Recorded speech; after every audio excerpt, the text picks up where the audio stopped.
சர்க்குருவே சரணம். உன்னோட மனசுல இருக்கிற ஆழமான கேள்விக்கு பதில் சொல்ல இப்போ நான் உன் சர்க்குரு அப்பா வந்திருக்கேன் சாமி.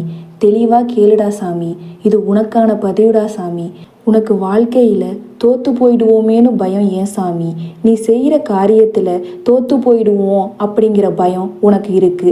தோத்து போயிட்டா மற்றவங்க கேவலமாக பேசுவாங்கன்னு உனக்கு பயம் அதிகமாகவே இருக்கு. நீ செய்கிற மிகப்பெரிய தவறே அதுதான் சாமி.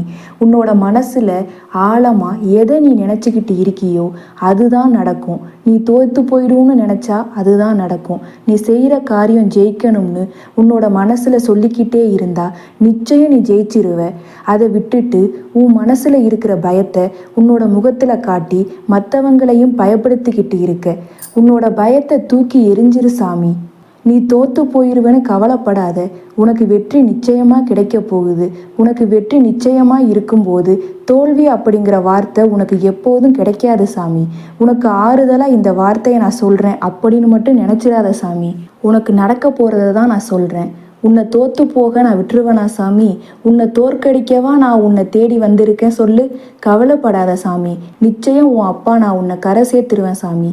இது தெரியாம நீ கவலைப்பட்டுக்கிட்டே இருக்கிய சாமி. நம்பிக்கையோடு இரு. நம்பிக்கை தான் சாமி வாழ்க்கை. உன் சர்க்குரு அப்பா உன்னோட நிழலா எப்பவும் இருப்பேன்டா சாமி. ஏன் சாமி எதையோ நினச்சி பயந்துக்கிட்டே இருக்க? காரணமே இல்லாமல் எந்த விஷயத்தை பற்றி பயப்படுறோம்னு தெரியாமல் பயந்துக்கிட்டே இருக்கிய சாமி. பயத்தால் உன்னை நீயே காயப்படுத்திக்கிட்டே இருக்க. இதை நீ உணர்ந்தியா சொல்லு. ஏன் சாமி புலம்பிக்கிட்டே இருக்க? நான் என்ன சர்க்குரு அப்பா பாவம் செஞ்சேன்? ஏன் என்னோட வாழ்க்கை மட்டும் இவ்வளவு வலி? ஏன் எல்லாரும் என்னை காயப்படுத்துகிறாங்கன்னு புலம்பிக்கிட்டே இருக்கிய சாமி.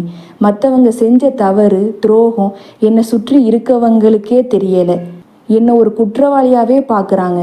அவங்களுக்கு இது புரியலையே. உண்மை என்னன்னு ஒன்றுமே புரியாமல் நீ புலம்பிக்கிட்டே இருக்க. ஏன் சாமி?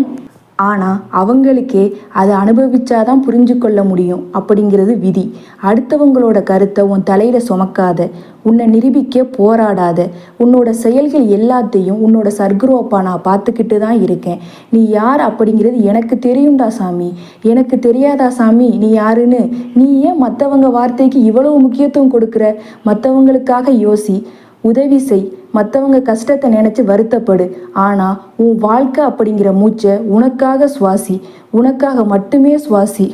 அதில் நீ ஒருத்த மட்டும்தான் உயிர் வாழ முடியும். அந்த மூச்சை நீ மட்டும்தான் சுவாசிக்க முடியும். உன்னோட வாழ்க்கையை எந்தவித குழப்பமும் இல்லாமல் வாழு சாமி.